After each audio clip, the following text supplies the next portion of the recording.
name's Raleigh. I'm an alcoholic. I'm an addict. Um, and you can also call me the Rooster. So last week we went to 2010 and talked about my mental health emergency. And this week we're gonna back up to 2000. So I tore my ACL and they pumped me full of opiates. In 2001 we had 9/11. That impacted everyone's mental health, and probably produced a lot more alcoholism based on stress from that. And I'd broken up with my girlfriend in 2000. We got back together 2001. In 2002 we got married. In 2005 we had our first child, and I started working 2 jobs to support the family while my wife stayed home and raised our kids. I would do that for 9 years. Never regretted that decision. That's a great decision. If you can make it, make it. It's what's best for your children. In 2008 I tore my other ACL, another giant prescriptions filled with opiates again. In 2009 we had twins, so now I have 3 children, and I have the baseline setting for opiate addiction. I'm working 2 jobs, 13, 14 hours a day. It's hard. It's definitely hard on the woman at home raising the children. It's definitely hard on the man as he's trying to provide for the family. In 2010, I have where my life is threatened, the life of my family is threatened, my very existence is threatened, shatters my mind, my body, my soul, and I have no way to deal with this. And when people don't listen to you, when something's happened, eventually you just stop talking. When no one can relate to the situation that you're going through, and people are pointing fingers and saying you're crazy, no blame, because I've not been on the other side. I've only been the person that was crazy, and it's okay. I'll take that title. I'll handle that title with reverence and pride, because what it means is that you're misunderstood, and it's okay. I am fine with that. I've done the work. I've talked about the specifics. I've been through the therapy. I've done all of that. Does it still impact my life? I'm sure it does.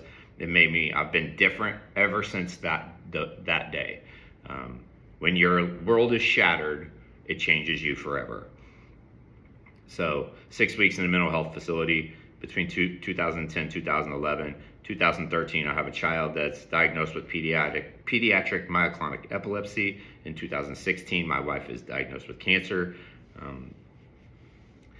And that lasts forever, and it will always impact her and I both.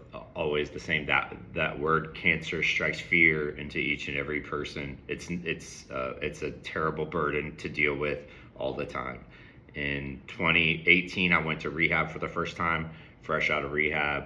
I got through a divorce, and they closed the facility that I've worked at for 18 years, and a whole lot of great people that deserve to be treated better lost their jobs in a matter of months. And the company relocated me to Memphis, divorced, broken, lost. I go to Memphis, I'm alone, I have money, and it's time for Popeye's chicken, alcohol, and drugs. And I gained 65 pounds there, and eventually I just stopped going to work based on how the insanity that's happening in my brain. I just stopped going to work, and my ex-wife says I can come back and sleep on the couch so I can see the kids if I could stop drinking. So I drive across the country drinking, and I'm just sure that I can quit because I'm the Rooster and nothing could ever touch me, right? I'm Raleigh, filled with pride and arrogance, so lost in my ways. And it becomes clear very quickly at her house that I'm still drinking, lying, doing anything that I can to not take any responsibility in my life. So she throws me out again. Now my existence is in 5 cardboard boxes. My parents are gracious enough to allow me to live in their basement, where I'm still sneaking in drugs and alcohol in the basement. And then I go back to a dual diagnosis facility that's state sponsored this time. And the difference between a nice one that you can pay for and a state sponsored one, those are 2 very big differences. The level of danger, the level of scary, the level of service is ridiculously different between those 2 things. So I come out and a friend gets me a job as a delivery driver. My cognitive ability is so impacted by my decisions that I cannot comprehend the job. I can't memorize anything that I need to memorize. And I started to understand that my mind had been deeply impacted by the decisions that I'd made, and I did absolutely nothing about it. I could not care less. I just wanted to use and drink to shut this off. So I am done with that job. I quit. I get another job with an individual that I used to work with. I go back to another dual diagnosis facility, And during that trip, I never went to the group. I laid in the bed, I ate, and when they would give me medicine, I got medicine, and that's how it worked. I laid there until they would give me medicine. They discharged me, and my dad moved me out of his house into the hood to a very low budget apartment and said, I'm going to put you in this apartment because I'm not ready to see you live under a bridge yet. And I still have I have no ability to comprehend anything that's happening in my life at this point in time. So we're going to go into that apartment next week.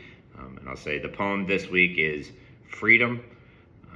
In a world that's built on freedom, in a country that bases its belief system on that we're free, I'd put myself in a prison. And the other thing is we're giving away our freedoms all too eagerly nowadays for the illusion of safety.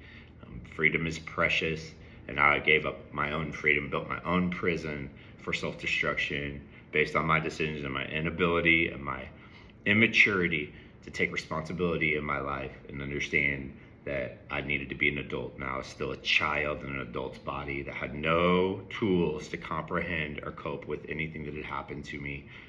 And my life was continually shattered. My mind was continually shattered for many, many years. And we'll get further into that next week. If you want to.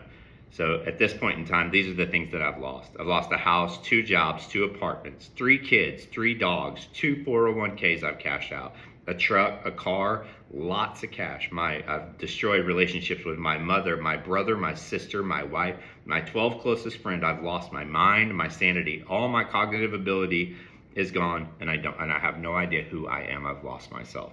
So that's what this has cost me to this point in time. It gets worse before it gets better. Next week we'll get a little further into it. This week's poem is Freedom. Protect it with all that you have. It's precious to you. And if you find yourself in a prison that you've built for yourself, there is hope. You just have to find the right people to help you. And those people are out there that have that knowledge, that know how to help. And we'll get there here in the future.